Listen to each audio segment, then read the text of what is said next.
Welcome to the Ancestral Kitchen podcast with Alison, a European town dweller in central Italy, and Andrea, living on a newly created family farm in northwest Washington State, USA. Pull up a chair at the table and join us as we talk about eating, cooking, and living with ancient ancestral food wisdom in a modern world kitchen.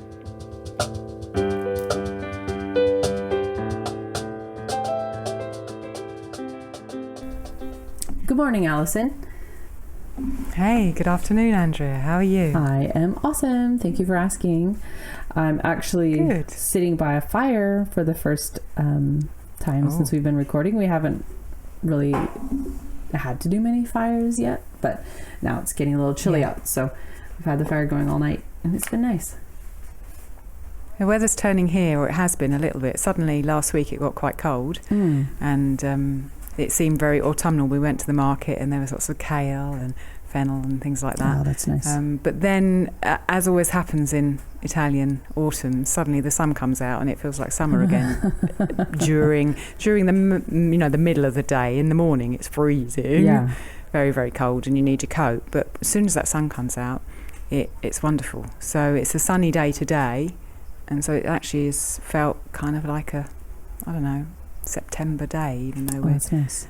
A lot further along than September, which is nice. Does everybody keep growing all winter there where you are?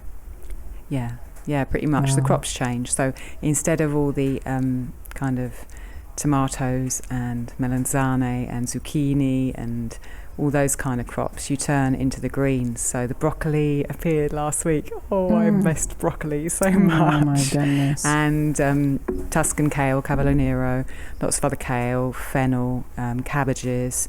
That will all carry on throughout the winter. Along with the winter fruits, you will have some chestnuts soon.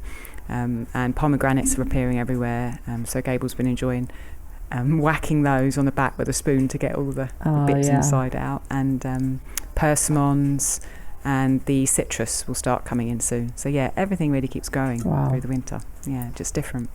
Such a lovely, vibrant cornucopia that you just described. Yeah, colourful, and really awesome. The smells of Christmas with all the different fruits, and I love Tuscan kale so much. Oh yeah, the depth of flavour in it that I could eat it every day. I really could. Yeah, I'll bet. I have some recipes for supposedly descended from Italian recipes for like kale soups and an Italian wedding soup. I don't know. They're really good. They're definitely some of our favorite winter soups, but I don't really know exactly where they originated or why or how they're, kind of tagged as Italian. Other than that, you should send them across. Yeah, I'll send them across the ocean. You can analyze them. There are a lot of stews and soups with Tuscan kale in for sure, and I love to put them in a slow cooker when I make something up like that, because they give a flavour that you just can't compare with any other veg. And traditionally they were used in lots of stews with beans and bits of pork. Yep, that's what's in these. That's what's in these. Is Tuscan kale the one that we call dino kale over here? I think I've heard it called. No, I don't think so. No, I'm not a kale expert, but I remember when we used to go to the market in Penzance in England, they had all these different kales, and I tried to learn them. I think dino kale's the kind of lighter green, slightly curly at the edge one, but maybe I'm wrong. Tuscan kale is really dark, like black almost, and it's more upright and flat than dino kale. Huh. Okay, cool. I think. Well, Baker Creek Seeds, that guy is really into, his life mission has been traveling around the world and just like going into the mountains and finding obscure seeds and farmers who have been cultivating just random things for years. And it's really fun to read his books and hear him talk about, finding all these just varieties that a little tiny town somewhere in one mountain is just known for doing really, really well. And he sells a whole variety of seeds, so it's fun to look and see some of the history of the specific plant and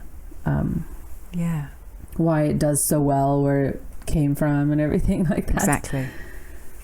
Yeah, I think that's something that is so important for us to to understand and grasp as a society that, you know, some things do well in some places and some things don't do well. You know, the world has very different territories, and to eat local means to look around you and say, well, what can this land around me grow? And to that's diversify. What I should be eating. I don't know if you ever watched it's from your people, the show Downton Abbey. I watched it. My people. Well, I watched it whenever it was coming out, which was I think the first season actually came out in the UK in September 2012, and it must have come here shortly after or right around the same time, because that's about when I saw it. So, but anyway, so I've been listening to it while I've been working on all these really tedious projects like chopping jalapenos and stuff like that. And because I've seen it before, so I don't really have to see it again, but I can hear it. And they're talking about how Julian Fellows uses all these, you know, historical themes to tell a story and to inform us about the history and stuff like that. And he's talking about how all these estates and everything were just going to collapse and fail because they didn't diversify, and they didn't join the modern centuries and things like that. And then I was thinking about the Tudor monastery and how diversified they were with, you know, they had all their different varieties of crops, like the peas and the sheep wool and candles and salt and things, whatever they produced. And then I was thinking about Shannon Hayes and how she was saying how, you know, farms over years have always been wildly diverse, because you just never know what's going to completely fail. Like all your hogs could die, and, you know, then you just have to eat pumpkins for the rest of the year or something. And then I was thinking about how in modern times, it's almost like I'm watching Downton Abbey play out again. You know, everybody's source of income, kind of like the Earl of Grantham or whatever, is just this one thing. And they're not, that people are more slowly diversifying, you know, and adapting to the fact, kind of like in the whole show's arc is kind of based on his unwillingness to adapt. But I see. I don't know, this has just been on my mind a lot lately, thinking about how farms, you know, have always faced this need to diversify, and if they don't, you know, it can be a real struggle. And anyways, I don't even know why I brought that up.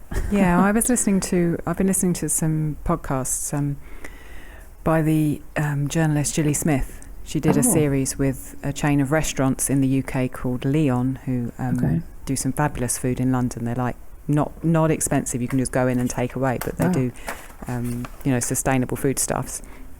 And I was listening to an interview with Patrick Holden, the dairy farmer who runs Sustainable Food Trust, and just listening to him talk about diversity, and not only how people have needed to, but how the soil needs absolutely us to, because of what the different crops do, and because of the different species of animals and insects that are associated with all of the different crops. And it just all fits together like a jigsaw when you think of it like that. And I find it absolutely fascinating. And it, you know, when I think about monocropping and what we're doing to a lot of the world, it seems so counterintuitive to anything. It does. Sensible. It does. I mean, literally, the best farming just looks at nature and imitates it almost as closely as possible. And nowhere do we really see, even you might say, oh, what about the prairie grass? Well, get down in the prairie grass and tell me how monocrop that is. It is not monocrop. It's highly diverse. And not to mention it's a symbiotic in terms of, you know, you've got herds of all variety of animal trampling over it in different cycles, and then fires coming through and stuff like that. So we just don't have an example in nature of monocrop. Like, it just doesn't exist. Yeah, indeed. We could talk about this for the whole episode, couldn't we? What? Well, okay. We better start. What do you have for lunch? Well, for once, I'm not going to say heart. Alison has no heart. Get ready for it. Yeah, I had lentils. Oh, yum. Yum. They were very nice. Red lentils, which have been dehulled, the hull taken off, cooked in some stock with a lot of different spices. I can't remember, but I know turmeric was in there and cumin. Oh, yum. Nigella seeds, coriander, ginger, a whole load of other spices. So I cooked that for Rob and I. Gabriel wasn't with us today for lunch. He's not so hot with lentils, so it was an opportunity for us to enjoy them. And I had 2 slices of sourdough, one a spelt sourdough with an oat scald in it, the other a rye and barley sourdough, both of them covered in home rendered lard. And then I had some Tuscan kale, which we just boiled up, and I put lemon juice and olive oil on the top of it with my sauerkraut on the side. It was really, really nice. Now, question on the kale. Do you see anybody in Italy eating it raw, or is it pretty much traditionally cooked or fermented? I don't think I've seen anyone eating it raw. No. Yeah, I don't think I see anybody where it's older eating it raw. I don't know why it's so popular to eat it raw over here. I mean, holy cow, you have to chew for a really long time. Yeah, I mean, a cavolo nero, I don't know if you can eat raw. Oh, yeah. So it takes. You can cook it forever, and it still tastes all right. You know, it's like one of those serious vegetables. But the lighter kales, yeah, I mean, I know that there's a trend to eat them raw and massage them with salt and mix them with avocado in salad and that kind of thing. You're trying to mimic ferment at that point. Yeah. Yeah, I don't think there's any traditional dish. I might be wrong, so that's true. Don't quote me on That's it. true. But I haven't seen in any recipe book that I've ever looked at, a dish that's been around for hundreds of years that has uncooked kale in it. Yeah, I have not seen one either, and I've kind of been just looking. I know it's also kind of popular to take like the baby leaves because they're more tender, and eat those raw. But I don't really know if that has any sort of historical precedence or not. But that sounds so good, and just I might have to do some lentils this week. I've got a lot of broth right now, so lots of excuse to cook. That's perfect then. Cook all kinds of the. Have you had breakfast? No. Am I making you hungry? Yes, you are. I'll happily eat some lentils and sourdough for breakfast. I'm going to have a sourdough pancake when I go upstairs, and what I've pretty much been doing is having a sourdough pancake with 2 eggs. So that's kind of been my breakfast right now. And then by the time the kids get up, I'm ready for breakfast again, because if you eat at like 4:30, 5:30, 6:30, 7:30, 8:30, by the time they get up, it's already been 4 hours and I'm hungry again. So then I make breakfast and I'll happily eat again. But just the sourdough pancake. I'm excited to talk about our subject today because talking of sourdough pancakes. Pancakes definitely feed into what I've been learning about myself. So where to start? Today we're talking about grains. And I think that this idea came up because I get a lot of questions in my Instagram feed about grains and me too. Direct messages about them. And particularly in the ancestral eating community, you know, there are a lot of ways of eating that don't include grains. And I thought it was about time that we tackled it, and I know you want to. So where would you like to start? Where to begin? Well, let's go back in history and just talk about, humans and grains, because that's even like a point of controversy nowadays, if I can even say that, did humans ever eat grains and things like that.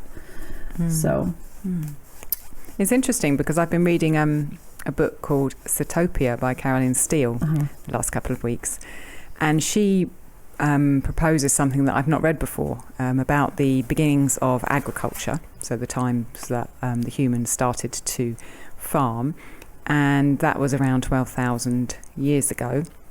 And I've always read before that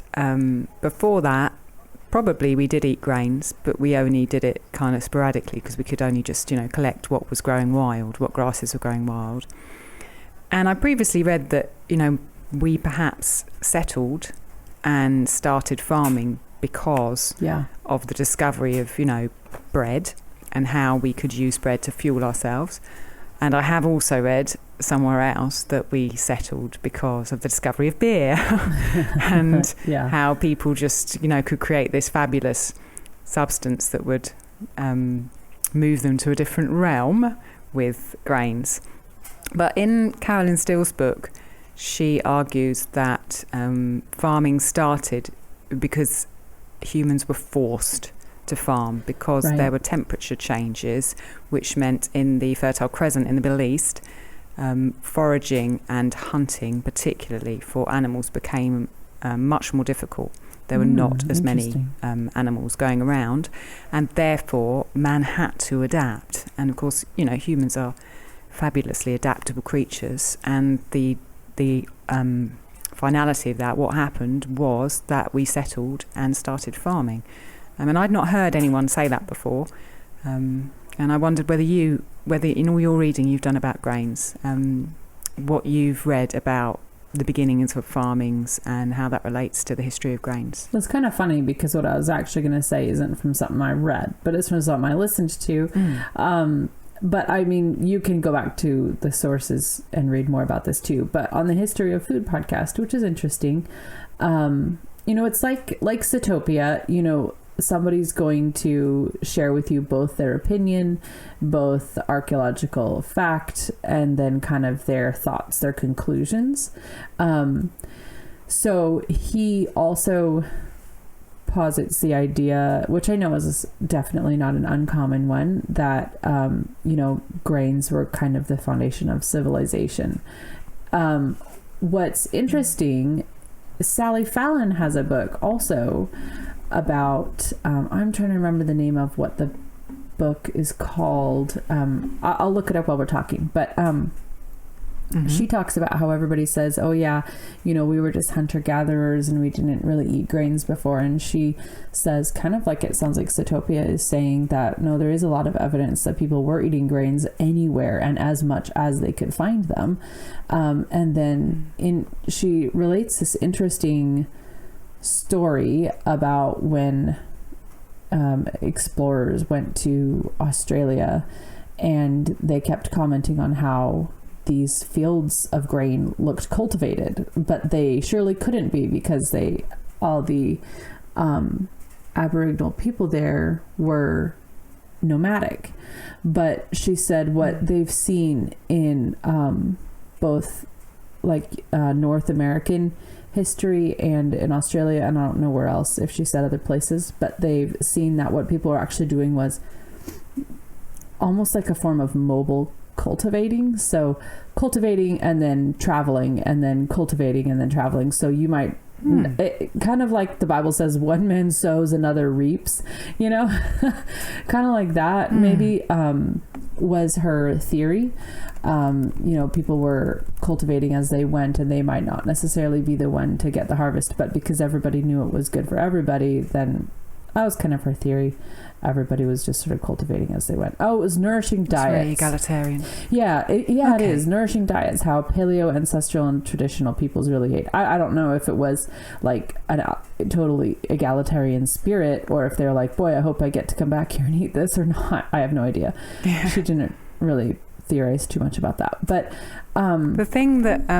go on. Oh, I was just going to say, in the History of Food podcast, when he also, of course, everybody, you can't talk about the history of food without talking about the Fertile Crescent. And he was saying that he finds it a little bit hard to tell if we started cultivating grains so we stayed in one place, or we stayed in one place so we started cultivating grains. But either way, we see the rise of, actually building, okay, now I want to protect, now I have a store of food, now I need to protect it, so even wars began to arise more so, because now you're like, okay, well, I'm going to draw a line here. This is where, my people are. It's just so fascinating to see. And that came about with, trying to save, preserve, store, and guard your food. It's fascinating when when I have been so brought up and steeped in kind of commercial food culture from the last 50 years. I just finished reading a book on farmhouse brewing, in which the author talked about the history of farmhouse brewing, and it became really clear to me as I was reading it that literally every household or every farm used to grow their own grains. So there would be a household, and they would know that they wanted bread and they wanted beer to subsist for the year. And so they would have a field where they grew grains, and they did the harvest, they did the threshing, they did the working, or they took it to the local mill and they made the beer and they made the bread. And, you know, whatever grain they had, depending on where they were. So, you know, if they were up north, they're more likely to have oats or rye, and be making beer or suans or, you know, rye crackers or oat cakes. Or if they're down south, perhaps here in Italy, they would be growing spelt or wheat and making different breads with that. And it just is fascinating to read example after example and see pictures in that book that every household grew their own grain. And we are so far removed from that now. And it's not been that long in history since then. And yet everything's completely changed. And grain was, I mean, grain's important to us now, but like you're saying, grain would have been so important. Those food stores would have been so important to those people. And grain, as we know, grain was used as a currency for a very long time. And so it really has had so much worth put on it as part of our diets through history. Yeah. Well, even, I mean, the way we measure land, we say, how many acres is it? What do you guys use in the UK? Do you say acres or hectare? Acres, yeah. Acres, okay. I use acres. Yeah, I mean, it's an Old English term, and it means open field. And the way they came up with an acre was about how much an oxen could plow in a day. So it was literally based on agriculture, was how they were measuring land. And I was listening to a podcast interview with what's her name, Nicolette Hahn, was that, or Nicole Hahn? Neiman, yeah. Han Neiman, yeah. She, you know, she feels like the plow was not necessarily a good thing for, you know, land, because as we know, once you turn over the soil, now you're losing lots of bacteria and things like that. So, you know, plowing itself is this whole kind of historical controversy, just because it's a non-nature way of mimicking things. But that was an interesting interview that she gave. I can see if I can find it again and link it in the show notes. She's a really interesting woman. She is. We have to get her on the podcast. Yeah, for sure. We'll link to that, and maybe link to her book, Defending Beef, in the show notes, because that's fascinating too. Yes. Okay, so we kind of covered the history, and most of the questions that I get about grains are partially to do with avoiding grains. Yeah. Either coming off avoiding grains, or should I avoid grains, or problems with grains. Right. How can I not have problems with grains? And so I thought it would be useful to talk for a little while about why people avoid grains, and my own experience of it, and then shoot over to you and talk about that. Okay. So shall I crack on? Yeah? Crack on. So crack on with it. So I think the main reason why people avoid grains is that they are relatively hard to digest compared to other foodstuffs. So, you know, for example, a piece of fruit has a simple sugar in it, and our body doesn't need to do much to break that down. Whereas grains, the starches in grains are more complicated. They're polysaccharides and disaccharides, and our body needs to break those down into simple sugars to be able to absorb and use them. And also, grains have compounds in them that are toxic and can cause problems for our digestion. So, for example, like phytic acid. Right. So our stomach has to work harder to digest them. And if we have a digestion that's compromised in some way, which a lot of us do because we've grown up in the standard way of eating, then we can really have problems. Whether we have something that's diagnosed like SIBO, or some form of irritable bowel syndrome, or whether we just, you know, have something that we know is wrong but hasn't been diagnosed. You know, grains are blamed for lots of things, including things, you know, like brain fog and fatigue and that kind of thing. I think it's important to say that, you know, simple sugars like fruits, they're easy to digest, but those sugars go straight into the bloodstream. which is often hard for the metabolism if we are eating those on their own. So grains do have a good side in the fact that they take more time to digest, which gives us sustained energy and doesn't put so much of a pressure on our blood sugar regulation. But obviously the bad side of it is that our stomach has to work harder. And putting aside for a moment people who have damaged digestive capacity, really I think the difficulties in digesting grains, or a lot of the difficulties in digesting grains, are because we don't process them in the way that our ancestors processed them, in the way that they knew would make the grains easy to digest and neutralise a lot of the phytic acid. Are you of the same mind as me, Andrea, there, or Yes. what's your take on? No, I feel the same. Yeah. I feel the same.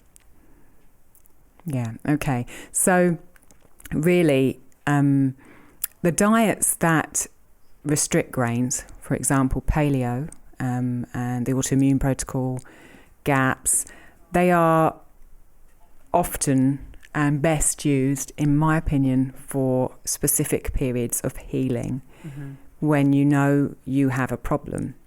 But if you can move your digestion to a place where it is healing and you are improving, then judicious choice and processing and use of grains in your diet is a wonderful thing, because they are so nutritious, properly processed, they taste amazing, and they can give you such slow release energy. And they are much easier to process than cooking up a load of carrots or swede or things like that, like I did when we did GAPS for 2 years. You know, the work that was involved in cooking up enough simple sugared carbohydrate vegetables for us to keep us going was, quite something. So Yeah. I think really each of us, if we like grains, should be aiming to be able to include them in our diet, whether we're a long way away from that or whether we're very close to that. And a lot of the questions that I get are people who've cut them out for a while and then are scared to start them again. And I can completely understand that, because as a family we were on GAPS for 3 years, and many times before that as well, when I ate raw vegan particularly, I didn't eat any grains. And so I've been long periods of time without grains, and I've done particular healing protocols and put a lot of energy and effort and love into those.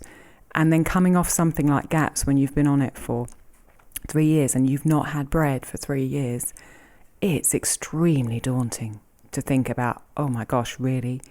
Can I bring these grains back into my life? You know, they used to do this to me. They used to do that to me. They used to make me ill and give me brain fog and make me feel fatigued. I just don't want them. How can I bring them back into my life? And it's a huge question, and one that I hope that both of us can share for the rest of the podcast about the way that grains can be eaten ancestrally and included in a diet. Mm-hmm.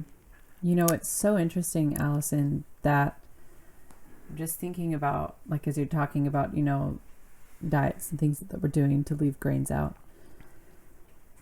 We have such a bizarre experience in this modern age, in that, like, our primary, like, in the Western, I don't know, just in, like, America, I'll just say, because that's what I see. So I won't even comment on anywhere else. So, like, in America, the biggest problems facing people are coming up with strategies to eat less food. Like, think about that. Yeah. That's our cultural crisis, is coming up with mental strategies and games and ideas and, you know, methods to eat less food. Like, that's what we're facing now. Throughout all of history, the number one problem has been that nobody has enough food. Yeah. Like, that's what we have always faced. And now we have literally the opposite problem, which is killing just as many people as starvation was. It's like, oh my gosh. So I've tried to look and see, and I've always kind of had an ear out for Was there ever a time in history when somebody said, these grains are probably pretty bad for us, I don't think we should eat them? I've not run across it. Maybe it's out there, but I haven't run across it yet. Especially the farther back you go, it was always just like, okay, how can we cultivate more of this? How can I, fill my... I mean, the story of Joseph in the Bible is literally, he's like hoarding grain for 7 years, and everybody from the countries around him is coming to buy bags of grain. They weren't like, I feel like I should only be eating, lamb right now. No, they were like, give us anything, So I don't know if... There's this big thing, there certainly was this big thing when I was growing up in the UK that grains make you fat. Yes. And this is what... Carbs make you fat, grains make you fat. Yeah, totally. If you eat, bagels for breakfast, muffins for lunch, Pop-Tarts for dinner, you're going to have a pretty big problem. But I just wonder if we've ever looked at grains and said, maybe the grain itself isn't bad. Maybe we just have like 3 generations of abusing the way that all people have always eaten them and always been able to extract this good energy from them. Energy that makes you more symbiotic with your farm in the sense that, you can produce some grains and you can eat some animals, but you're not having to do thousands of either one, Yeah. Like when you really eat off of your farm, not just like, oh, I went to Costco and bought like a ton of meat, then you really have to weigh how much meat you're going to put on the table every day. And we do that balancing act here too, because we only have meat that we either raised ourselves or that a friend butchered.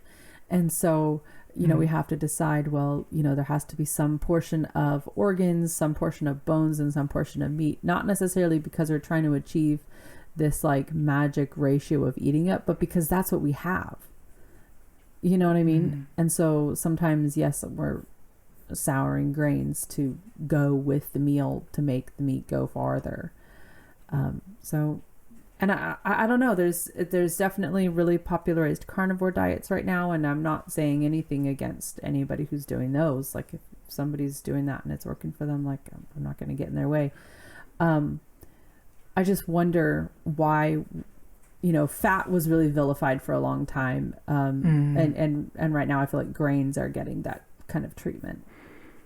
I think that the demonizing of grains is intrinsically linked to industrialization, because that's where the process of refining grains and creating white flour and feeding the masses on white flour, which has less nutrients, is faster, it's easy to mix it into something and give you calories to keep you going at a factory or in an office now, Right. And it feels to me like as we come kind of full circle from that, and people are more informed now, and people are taking action around their health and seeing the way they eat, that the demonizing of grains will come naturally from that, because that's the grains that we've grown up on, you know? And exactly. If the only I think it's you've probably ever seen... is white wheat flour made into kind of fat in salt induced things, then you're gonna react like that. And I think as individuals, it's easier for us to react to something. So, if we think, oh gosh, these grains are making me ill, well, okay, let's just go 180 completely other side and cut them out of my diet. Like people look at the factory farming industry and say, I don't want to be involved in that. Okay, right, let's go 180 and become a vegan. Yeah. Whereas life is more nuanced than that. And it pays as an individual and as part of a society to look deeper at the issues and the problems and the history of things, and to learn... I don't know if compromise is the right word.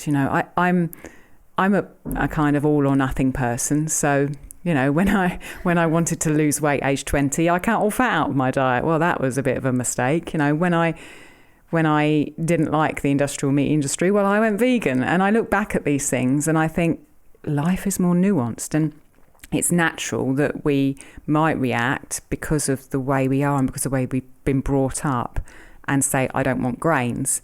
But I think grains have a lot to offer. Yeah. We just need to learn how to work with them, like we can learn how to work with the soil, like we can learn to work with nature. Right.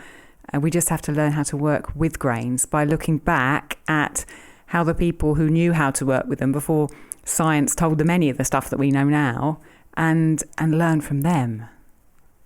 Yeah. I think come down off my soapbox that was now. such a good comparison, Alison. And I think it is harder to make a nuanced change than it is to like just do an all or nothing cold turkey cut type thing, honestly. And I truly wonder if grains would be getting the same kind of treatment that they do right now from everybody if the only grain you knew was a soaked, soured spelt and a soured einkorn. Like if those were the only grains you had ever had, would you now be treating them the way that we are treating them now? Probably not. And you had to cook them yourself in your house, so you knew the value of them and didn't just grab a sandwich or a slice of pizza, you know. So they became a balanced part of a diet rather than the whole of it. Yeah, it's really it's fascinating for me to look back at my own diet. You know, when I was a kid, because I would have cereal for breakfast, so that would be a grain with pasteurized milk on it that had been processed to oblivion. Almost, to the end of its life. And then a sandwich made of bread in a plastic packet from a supermarket. Oh, man. And then for dinner, sometimes it was potatoes, because, you know, potatoes are a kind of an English thing, very much. But often it would be some other form of grain, like a pizza style thing or something with pasta in. And it's amazing how easy it is without thinking in that world to just, eat the majority of your calories from highly refined, sitting on a shelf in a packet, grains. And maybe I'm going around in circles here, but it's no wonder that we have problems with grains. Yeah. Well, and your true British thing would be peas, not potatoes. Yeah, that's true. That's true. Going back even further. Let me read this quote and then take us into our next section. So this is a quote. Yeah, okay. The quote I sent you a few days ago. Lexi had posted it on Instagram and I just loved it. It's from G.K. Chesterton. And he said, tradition means giving votes to the most obscure of all classes, our ancestors. It is the democracy of the dead. Tradition refuses to submit to the small and arrogant oligarchy of those who merely happen to be walking about. I feel like that is the attitude that shaped Sally's book. Yeah. Okay. Exactly. Take us forward, Alison. What next? Yeah, so let's stop talking about why grains have been demonized, and let's start digging into and getting our hands into how we can best process grains in our homes to make them most suitable for us. So maybe I'll start with kind of an overview of processing, different options for processing grains. And then we could move into talking about how we eat and process grains in our houses. How about that? I like it. Okay. So what I want to say about processing grains is kind of useful for anyone who wants to include grains, but this is really important and speaks to those who have not had grains in their diet for a while. When we came off of the GAPS diet as a family, I started processing grains into sourdough. That's when I started making sourdough, and that really was when I ramped up my fermentation of grains. And since that time, which was 5 years ago, maybe 4.5 years ago, the way that I treat grains in my kitchen is completely transformed, and I would not go back to eating grains even as I did before GAPS, let alone how I did as a kid. So with grains, I mean, you can ferment grains. Fermenting is a fabulous way of processing grains because not only do they get to soak, which softens them and makes them easier to digest, but they get the action of the fermentation starter, whatever it is you put in there, those bacteria and those yeasts on the grains.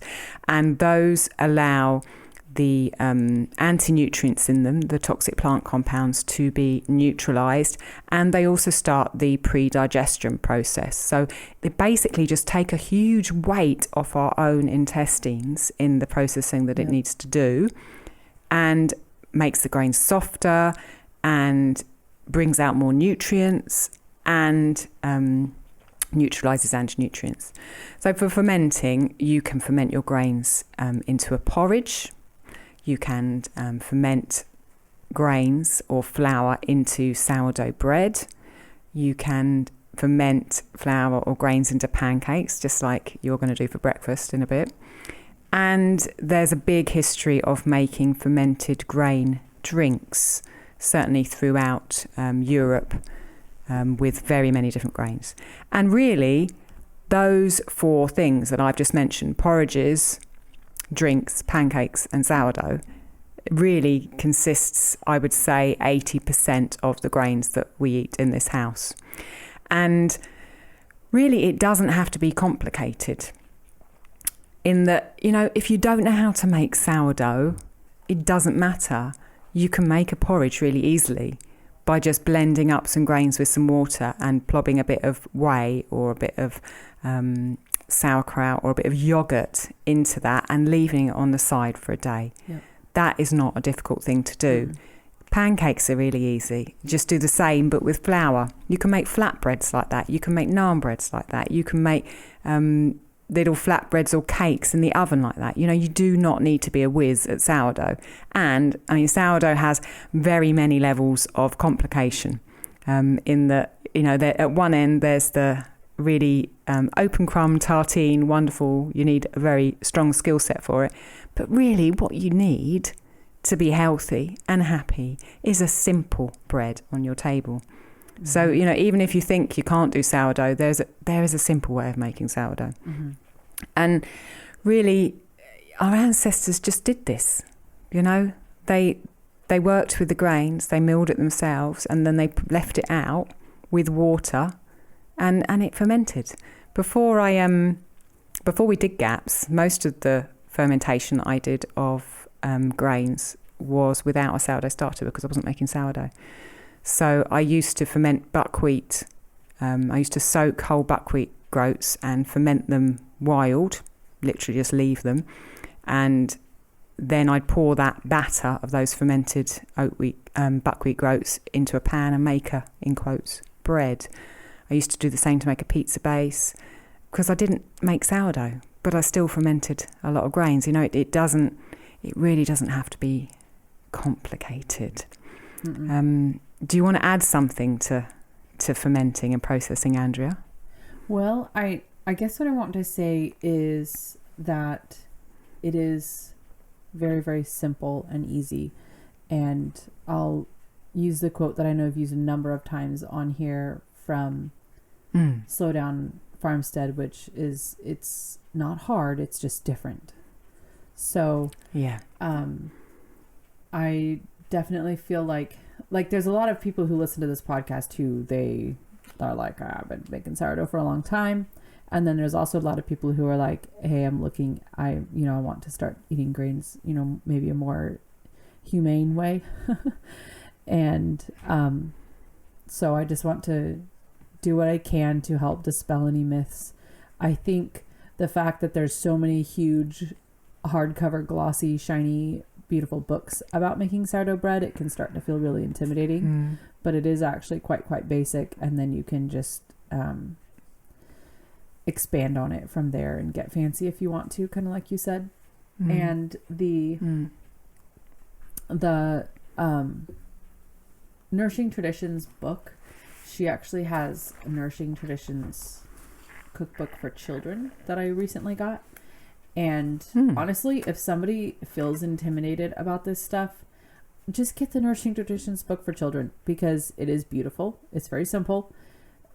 She has enough of the science in there that you literally know what is going on, but it's not like drowning you in information.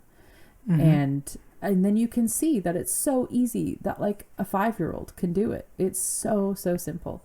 And a lot of these foods that Alison and I talk about are very fast when you're actually preparing them, as long as you did that step, the day before or whatever. Like these pancakes I'm going to have for breakfast, I mixed them, 4 days ago. Like, so easy. I just got to get the jar out and pour it on the hot stove and it's done, right? Yeah. But, so a lot of ancestral food, like we've said before, it is fast food. The grains are fast food once they've been pre-processed.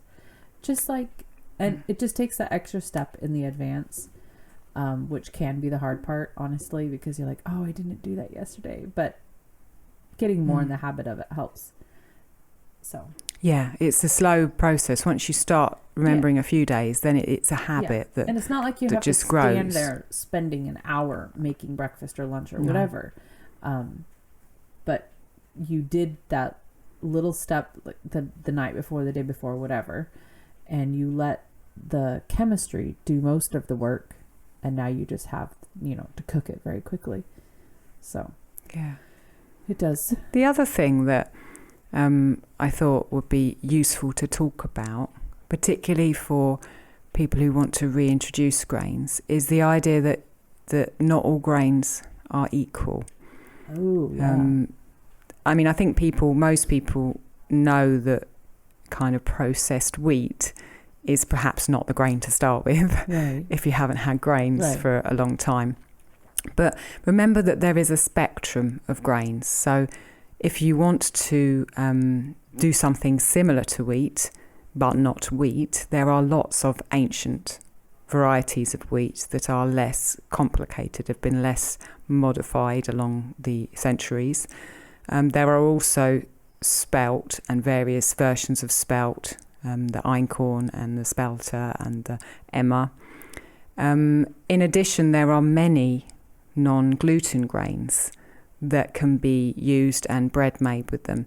So the example of buckwheat that I gave you earlier on is a non-gluten grain, which you can use to make into bread or make pancakes with or make a porridge with really nicely.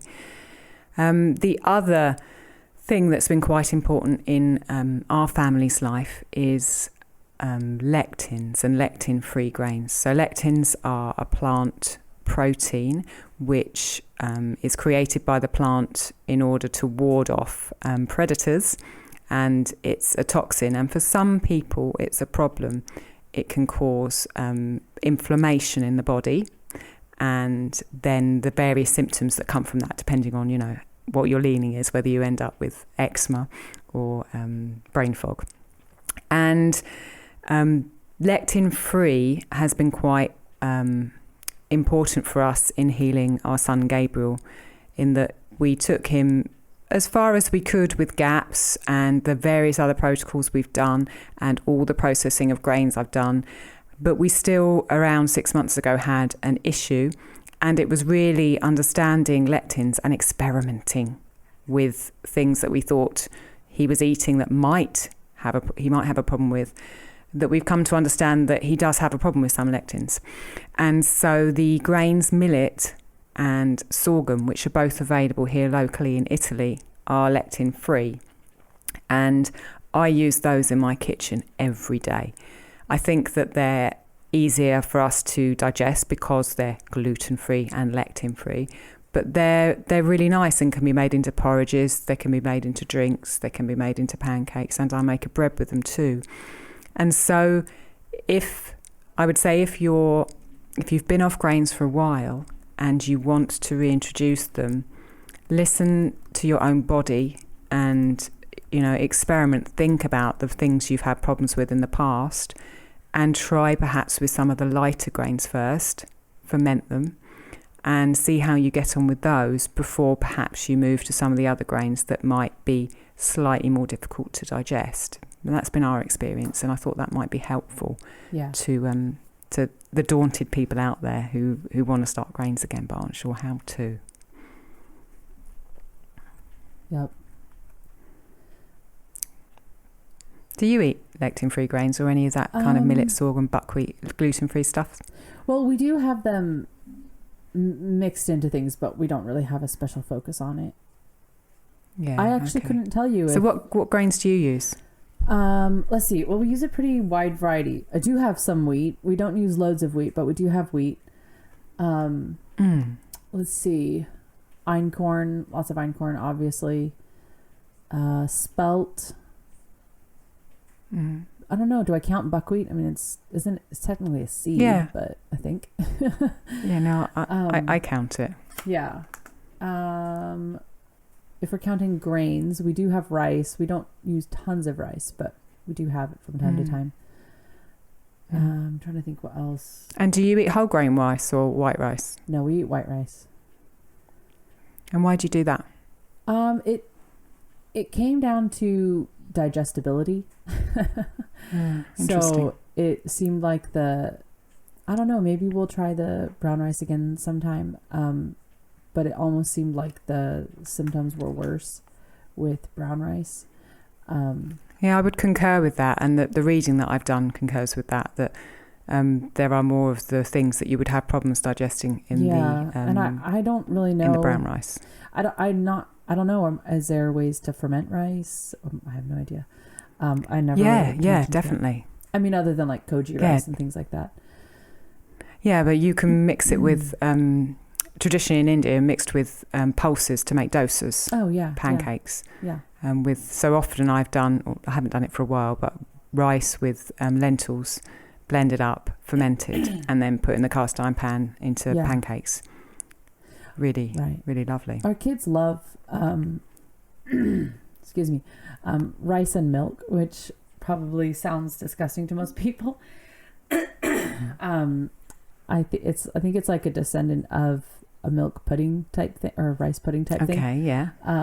So every once in a while we make that kind of as to them it's like a special treat. To me it's a special treat too, because I make it if I just don't have time to do anything else. And so they get so excited because it's rice. Who doesn't love hot rice with raw milk on top, right? So they love that. And they ask for it all the time, but I'm always telling them, you can't really eat that all the time. It's not really like a meal exactly. It's not really got that much nutrition in it for you. So it's kind of just one of those special emergency type things. Aww. Talking about rice, I remembered that Kobo Fermentary on Instagram talked me into making an Indian dish, and I've forgotten what the name is. And it was rice that had been cracked. So I put some white rice in my coffee grinder and cracked it a bit. And then I fermented it for 3 days. And then I cooked it up. And I added some coconut milk, because Gabriel can't have normal milk. And traditionally it's been served with kind of coconut and sweet spices and jaggery, the name for sugar, kind of unprocessed sugar in India.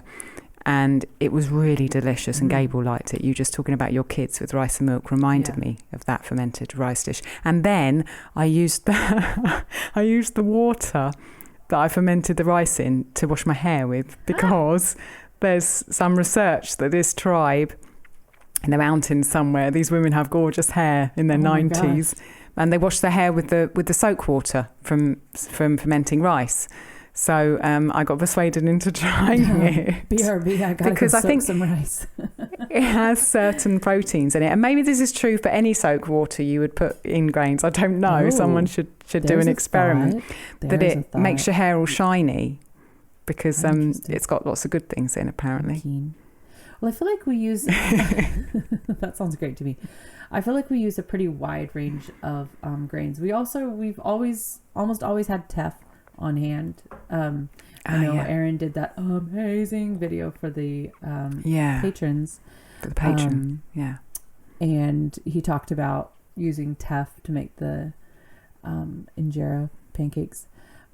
And so I bought more because when I went to go get some out and make his pancakes, I didn't have any more, so I ordered some from Azure.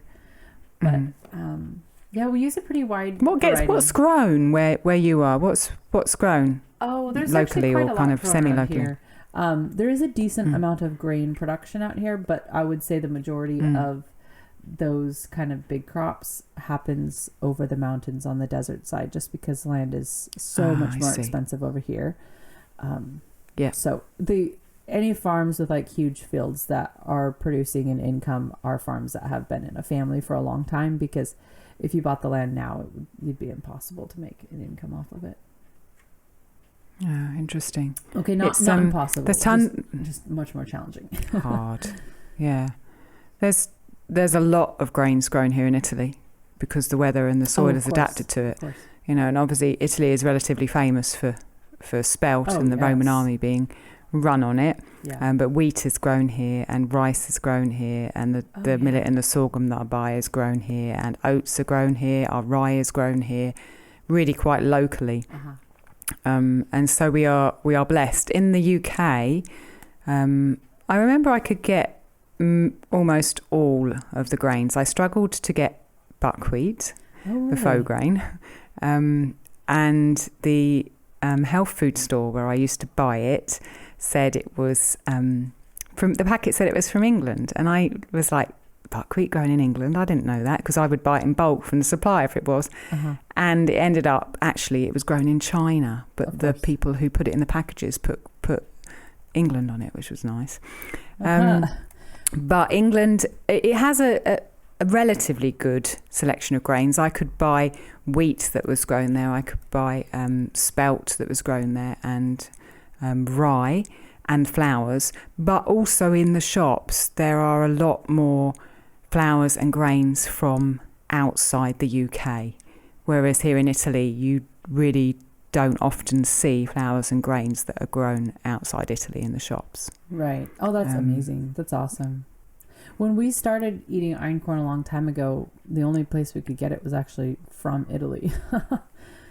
Oh, wow, really? Yeah. Young Living has some farms here that grow it now, and they have a farm in France that grows it.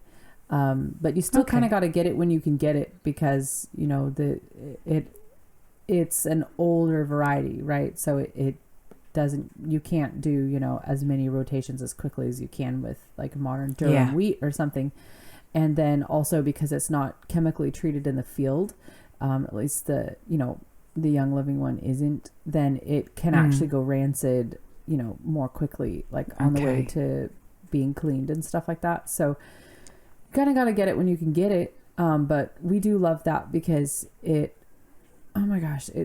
tastes so much better than, honestly, I'll be totally honest, theirs tastes better than any einkorn brand I've ever tried anywhere else. But and also just comparing it to modern wheat and realizing, like all the modern versions of food, you know, versus heirloom foods, yes, the modern ones are more convenient, you know, they're you know, genetically designed to be more convenient, but they have no freaking taste. Like they literally have no taste. The first time I tried einkorn, I was like, wait a minute. It was like the first time, okay, when I was a kid, we had like bags of dried parsley and like pre-ground pepper, and then when I had parsley for real, I was like, wait a minute, parsley has a taste. And then when I ground pepper, I was like, wait a minute, pepper's spicy. And so then when I had the einkorn, I was like, wait a minute, grains have a flavor? Like, I didn't know. It's amazing. I have that thing with parsley. You know, there was always a jar of dried parsley in my mum's cupboard, and it's just like you put the parsley in. And then when I had real parsley, I was like, oh my gosh, this stuff is amazing. Like, I just didn't know. So trying the older varieties of grains is kind of mind blowing, because I feel like spelt, especially when you scald it the way that you do. I know you do it for the crumb, but also the flavor is fantastic. So trying these older varieties of grains are just so exciting, and maybe that's something we should also mention if somebody doesn't know, when you're talking about like spelt and emmer and einkorn and things like that.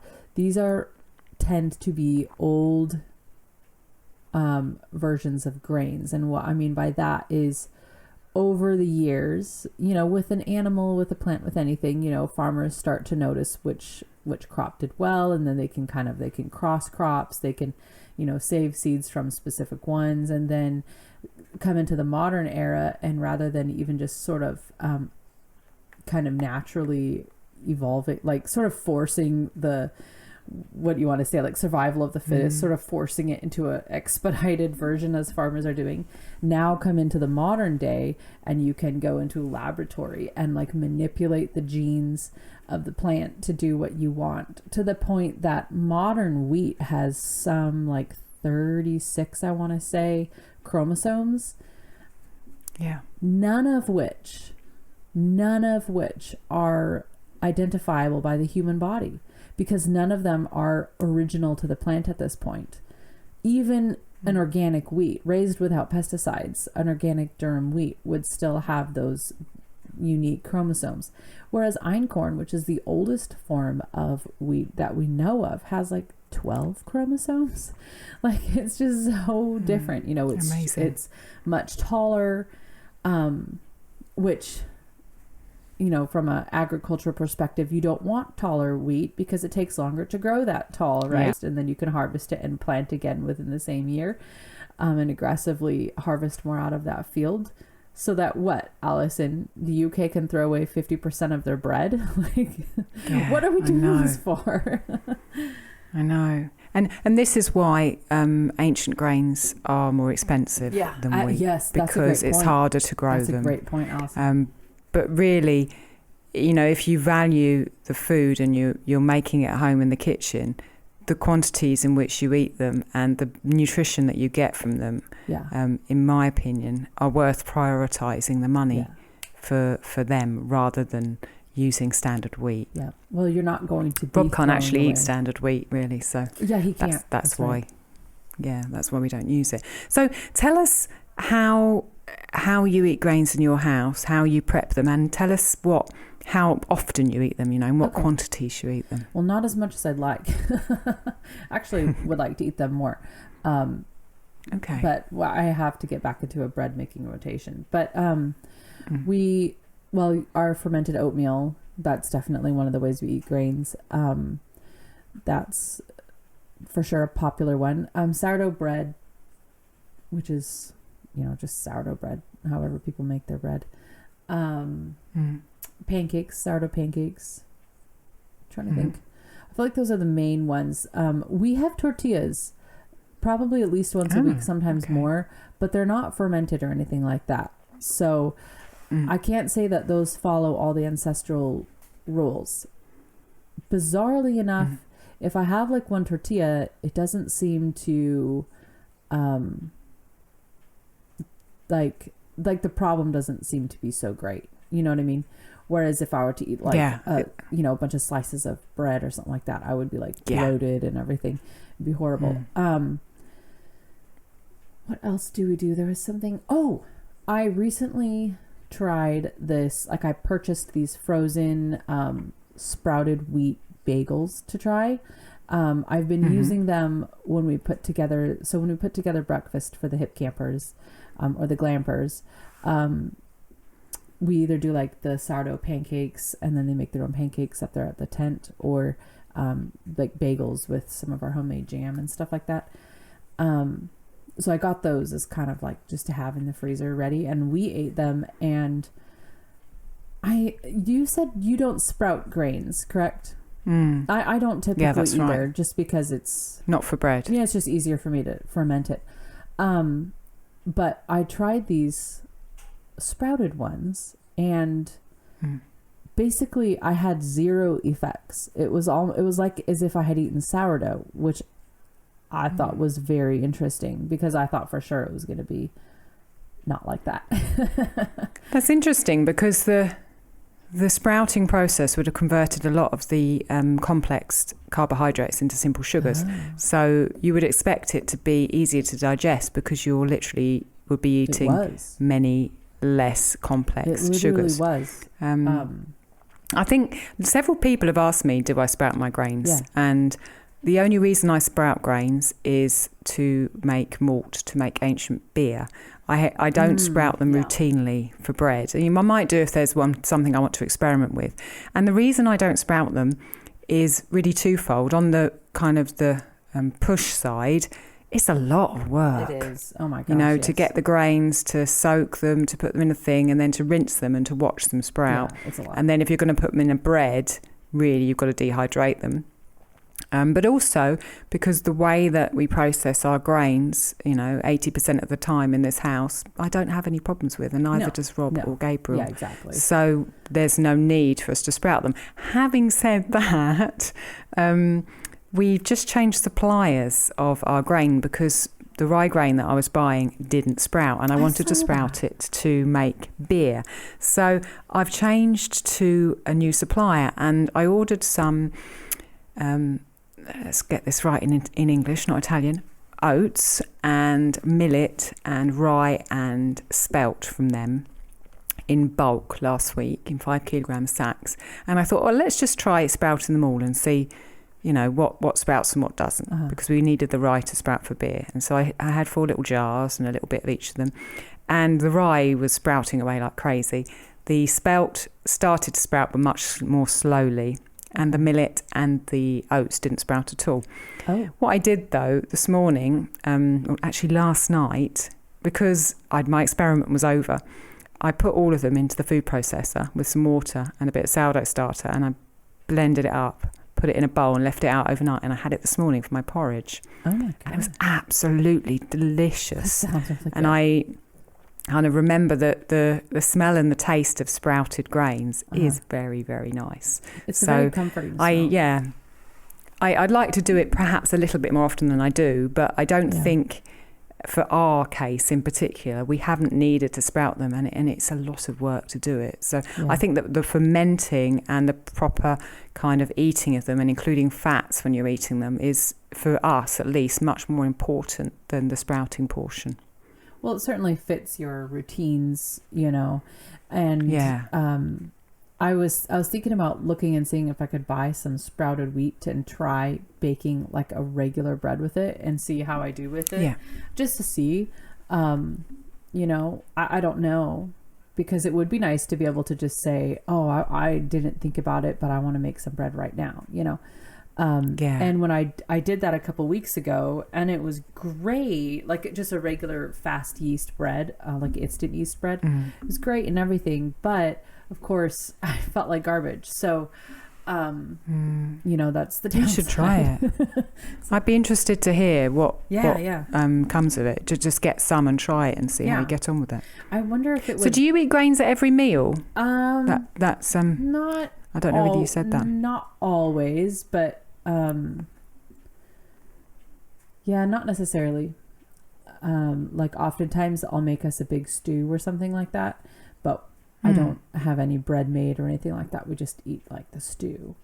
Has the stew got carbs like carrots or something in it or not? Oh yeah, typically I'll put a carb in it, some potatoes or something, or starch. Okay. Some sort of something other than just the meat and the broth and things like that. But doesn't necessarily always have something on the side, although I don't think anything goes better than stew and a chunk of bread and some lard or butter to go with it. Nice. But what were you going to say when I talked over you and asked you how many grains you ate? Oh, I was going to say I don't know. I feel like it fluctuates. It doesn't really stay. Like sometimes I'll get on a kick and we'll just have sourdough bread, just commonly for a while, and then I'll get off the kick and I'll get like with all this canning and everything we did in September. Everything was kind of short order type things, like the pancakes, the breakfast casseroles. Yeah. Which I guess has grains. Yeah, your breakfast casseroles are grain as well. Yeah. Yeah. Yeah. That's oats, just isn't it? To be shorter things. Yeah. Quicker things. Nice. Yeah. We did some like cooked meat and vegetables and cheese and stuff like that, and either just have that with some beans, or roll it in a burrito, or have it in a bowl with some rice. That's kind of a fast thing that we had a couple times. Just feel like the food I serve during those kind of intense seasons tends to be more boring. No, I can understand that completely. Boring isn't necessarily bad. No. Boring allows you to do other things. No, doesn't it wasn't bad. Nobody complained. Maybe they just know better. I think that, because you do lots of canning and you have a more seasonal, what's the kind of phrase? You're more informed by the seasons in the fact that the growing happens a lot in the summer than here. Yeah. Whereas we were saying at the beginning, all the growing happens a lot over winter here as well. And there's just other things. Right. We tend to have a more routine with our grains than you are throughout the year. We'll do a similar thing. And also because it suits me, I like to have that routine and keep it going and have that security. So it's my personality as well. That's something I could. I'm sorry. No, go on. I was going to say that's something. Do you remember I mentioned a long time ago Kitty Bloomfield? And that's something she talks about a lot. If you came out of like a diet culture or a starvation culture or restriction type culture, she talks a lot about how you have to. She actually thinks it's important, if you need to for a while, continue as long as necessary, to eat the same thing kind of on repeat. Like not like you have the same food every day, but like your rotation is familiar and comfortable, because she said you have to build like safety for your body to feel like I know the food is coming and I won't be starved again. So it's interesting that you mentioned that in context of security. I think that's a sensible thing. I think that for me, for the boys, GAPS was positive. For me, GAPS had a lot of downsides in that I do not metabolize fat in the same way that they do. And no matter how much I tried to teach my body to metabolize fat, it really didn't shift in the way that I wanted it to. And so when we came off GAPS, I was really hungry, really hungry, because I hadn't had grains for a very long time. And I really struggled to get what I needed from the simple carbohydrates that were in GAPS. Okay, question. And I feel like it took me a while to settle into a routine with bread. I was talking to Rob about this the other day, just before we recorded the comfort food episode, in that he said to me, the last time really that you exhibited anything in the form of overeating or comfort food was when we came off GAPS, because I'd not had bread for 2.5 years and I started making sourdough and I could eat it, and it was, my body needed something more, and it went through a phase of, oh my gosh, and my psyche went through that phase as well, and it balanced itself out after a couple of months, and now I have bread all around me all the time, and I don't have issues with it. But you're right that there's something psychological, but there's also something deeper that happens when we've been on something that's restrictive for a while, and for some people it causes issues, and therefore there's a bounce back. Now I have a question for you, because I really want to know your thoughts on this. I thought about this before when I was thinking about this podcast, but what you're saying, and then you mentioned, Rob and Gabriel versus you and things like that. So that makes me think about it again. Sometimes I feel like I see a lot more males promoting carnivore and or paleo than females, which is not to say that there's also, like, obviously there's also females, but it just tends to be that I feel like I see more males. And I was talking to Amanda, who is looking at GAPS and stuff like that, and I think she's still breastfeeding, and she said when she talked to a GAPS coach, they said she should probably keep grains. And I was thinking about whenever I've been breastfeeding, and oh my gosh, like you're so hungry, like all the time. Yeah, I mean, I ate the house when I was the few months that I did breastfeed, I ate the house. But then it just makes me think about women in general, and then I started thinking about like, okay, women and men in history, what we're doing. You know, the women tend to be, like we said, you're physically closer to the home with the infants and things like that. The men possibly physically farther afield, kind of bringing back the bacon, as it were, you know, depending on the society. And so I wonder, do you think possibly maybe do females have like a slightly higher need for grains, or a more invested need in it? Like guys could get by without it maybe easier than females could? It's a really good question, and there's so many things that I could talk about, just from my opinion on that. I think two things I would say. I think that men and women have different metabolism, in my experience, with all the partners. Not that I haven't had like thousands of partners, but I've had a few, and they've all had different metabolisms to me. Yeah. And they've been more adapted to fasting than I've been. Mm-hmm. They've had less trouble going long periods of time without food than I have. And maybe part of that is because they're better fat metabolizers than I have. So maybe part of that's my history. Right. But it's still my experience. The other thing I would also bring into it is I think that generally women have different styles of eating to men. I'm a sensual eater. I love eating. I love the textures. I love the flavors. It's really important to me how my food smells, how it looks. Rob's really not that bothered. He appreciates it and he loves seeing beautiful food and smelling it. But, you know, I have to prompt him sometimes to say, God, this smells wonderful. Just, you know. Did you like that? Close your eyes and smell it, you know.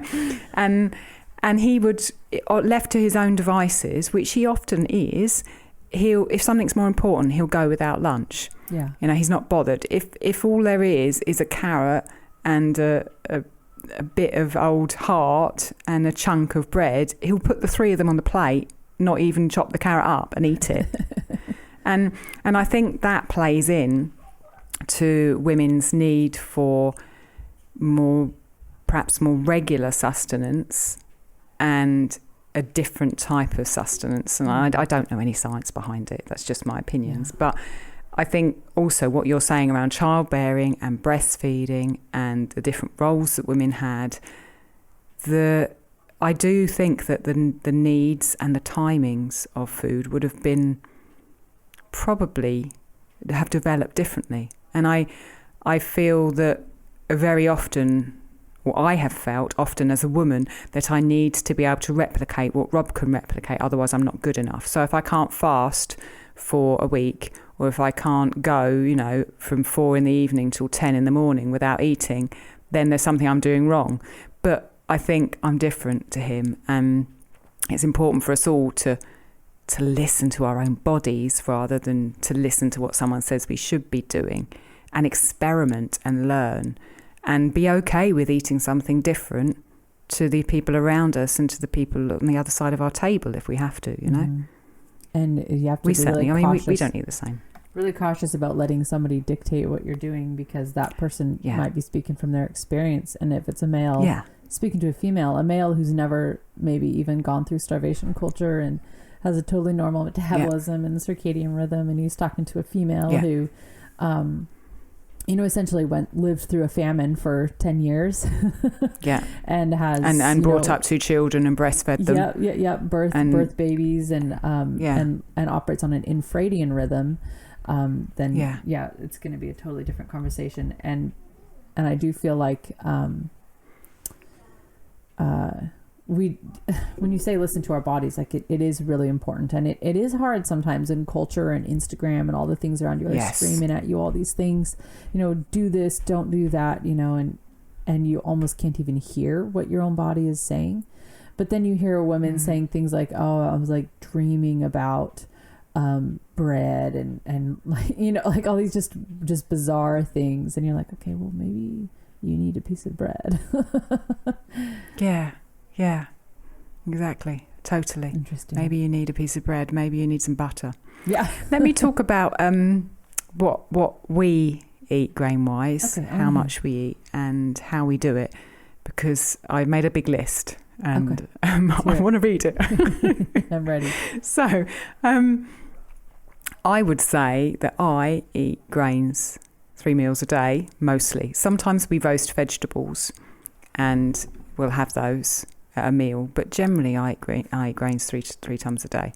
So sourdough is the backbone of what we do, and we have sourdough spelt bread, we have sourdough rye bread, we put barley in both of those sometimes, and we have a lectin-free sourdough that I make from millet and sorghum flour. And generally I will eat certainly the spelt sourdough. So I'm more adapted to spelt, Rob's more adapted to rye. I noticed when I started to eat rye again that my blood sugar didn't do so well with eating rye. So I don't have rye so much. I mostly have spelt. So I make the rye loaves for Rob, really. Sometimes I can't resist them, though. And I have that usually at lunchtime because it's the most dense of the carbs I will have, and therefore it needs more of my digestion. So I have it at lunchtime. There are recipes all over my site for various forms of sourdough. So if you want to know how I make any of those, you can go and find the recipe on my site. The other main way that I ferment breads and have ferment grains and have the most days is either in a porridge, a polenta, or a polenta bread. So I had porridge this morning, and I think generally once a week I'll cook up some grains that we've usually ground, and then I've fermented overnight into a kind of a porridge, and then I'll put the remains into a loaf tin and squash it down, and then have it as a polenta bread in the fridge. There are videos on my website that explain in depth how I make those. And I generally have that porridge or some form of porridge for breakfast. We have pancakes. That one is usually maybe once a week because they take a bit more time to fry in the cast iron pan to do them for all of us. So they're like maybe a weekend treat that we have for breakfast. In addition to that, we make 2 fermented grain drinks that we have almost every day. The first one I made for Gabriel, and I've talked about it before in here, it's called Boza, and it's a millet drink. So I made that for him because I wanted him to have more probiotics, but he can't have dairy. And so I kind of did the research for that, and that is it's gluten-free and lectin-free, and we drink it really. So Gabriel drinks it for some meals along with the other starch that he has. That's on my website, the Boza. There's a course on it. And then I love oats. I absolutely love oats. Rob doesn't love oats so much, but I discovered how to make suans, a Scottish ferment, about a year ago, and I've been making that almost every week from oats that we grind here, and I often have that for porridge in the morning, and then I'll have the liquid, the drink as well from that. So generally I'll eat it 3 times a day. I eat grains 3 times a day, either a porridge or some of the suans in the morning, sourdough at lunchtime. The only other way we do grains, which is not fermented, is we often cook millet and sorghum on their own in stock. We use those 2 grains because they're the easiest ones to digest, so we're not fermenting them, and they're lectin-free and gluten-free, and we'll cook those up in some heart stock or in some bone broth that I've saved, and serve them as a side with what we're eating with some fat on.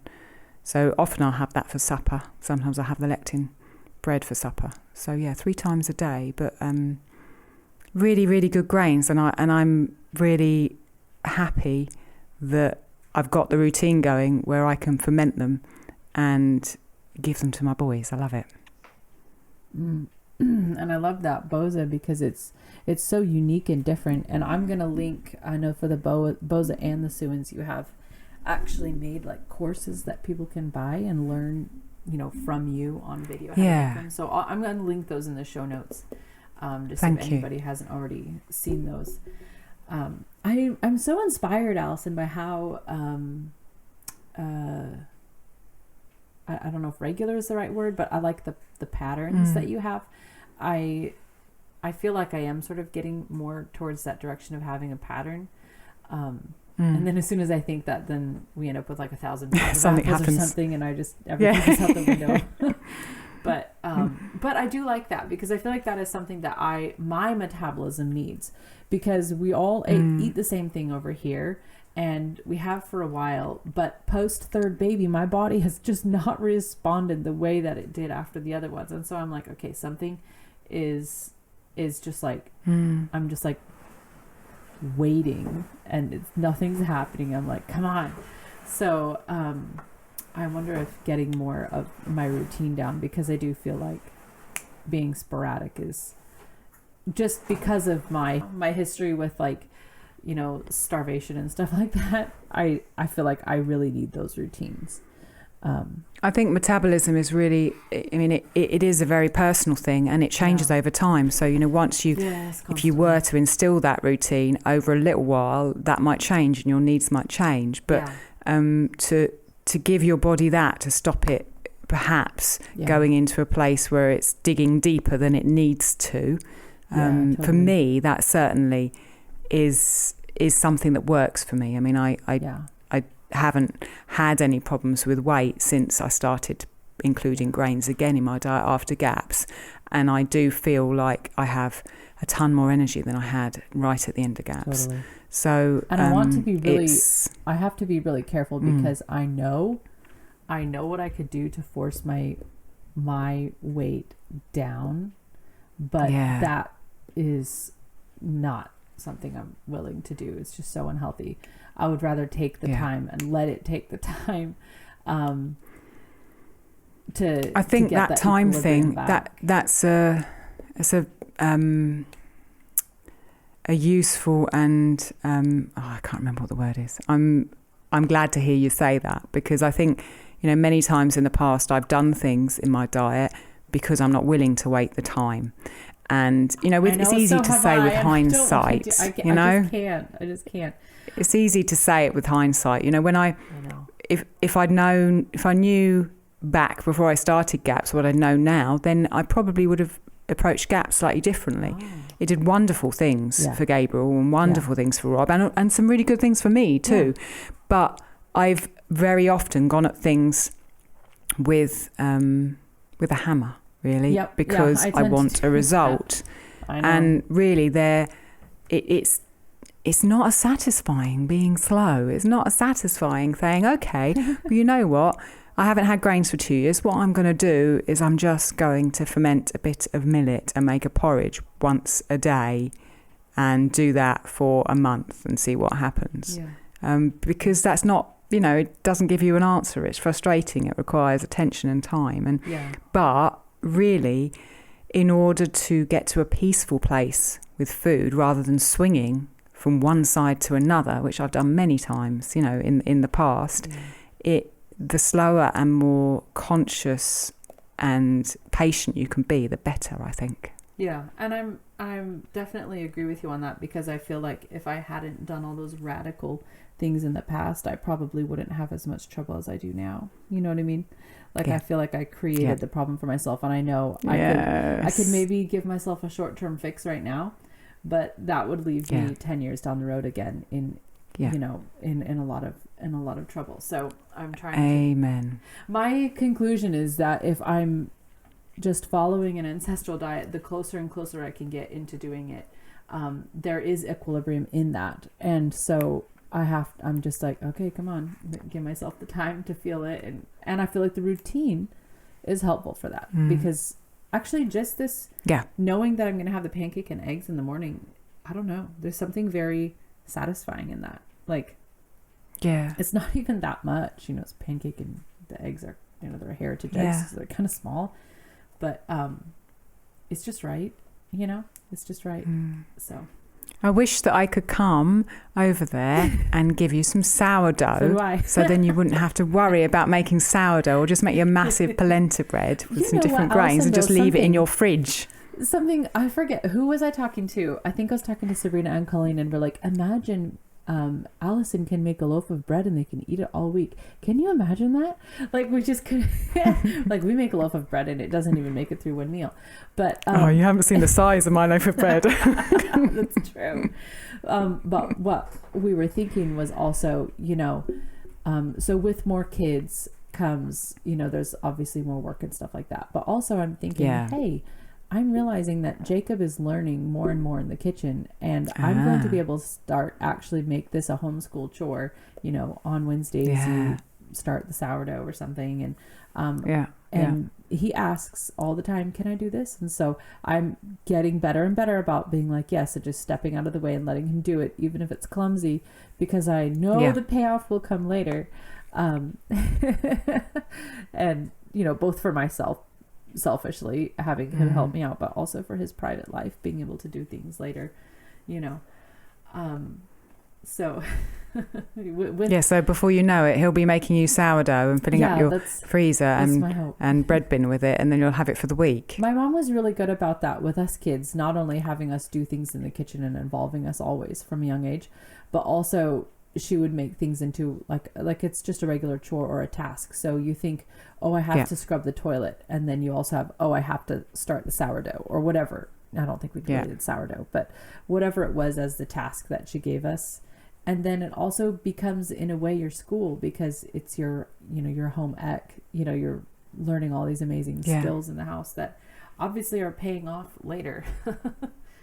Yeah, completely. Well, I think we've been talking for quite a while. Is there anything else that you want to add? If not, we'll wrap up. We ran the gamut here. I think I just want to say thank you to our sponsors, the patrons who are the patrons who subscribe to the monthly Patreon thingy. I'll put a link for that in the show notes too, because Alison and I have been really good, Alison. I'm quite impressed with us. Really good at making content and putting it up there for the patrons to get to enjoy, just as an extra thank you for financially keeping the show sponsored. We should probably mention, I think this is going to go out before our next cook up we have planned for the patrons as well. So on what's the date? It's November the 12th, isn't it? You know what? I put it on my calendar. We are doing... I was just you look it up and I'll explain what it is. Yes. So on November 12th, we are doing the second of our live Zoom cook-ups, which will be winter-themed. So Andrea and I will be talking about and demoing some recipes that are themed for winter, which you will be able to come on in if you're a patron and watch live and interact and chat to us, or download later and watch or listen to if you can't get to us live. So that's really quite exciting, and I'm looking forward to sharing mine on the 12th of November. So if you're interested in that, go take a look at the Patreon feed, which we will link in the show notes, and see whether it's kind of your cup of tea. So live or later, you can hop on with us and either listen or share. Maybe you have like a little winter recipe, something you want to share. I'd love that. My goodness, that'd be so cool to hear. And if you can't be on there at the actual time, of course, we are recording it and you can listen to it or watch it after the fact. But of course, we want to see your face. So yeah, indeed. Yeah. Okay. All right, Alison. Beautiful. Then I shall let you go. Thank you. Thank you very much, Andrea. It's a wonderful episode. Yeah. Oh, yes. Go and have your breakfast. All right. Have an awesome day, Alison. Thank you very much. Bye.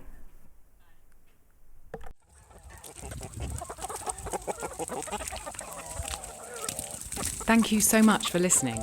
We'd love to continue the conversation. Come find us on Instagram.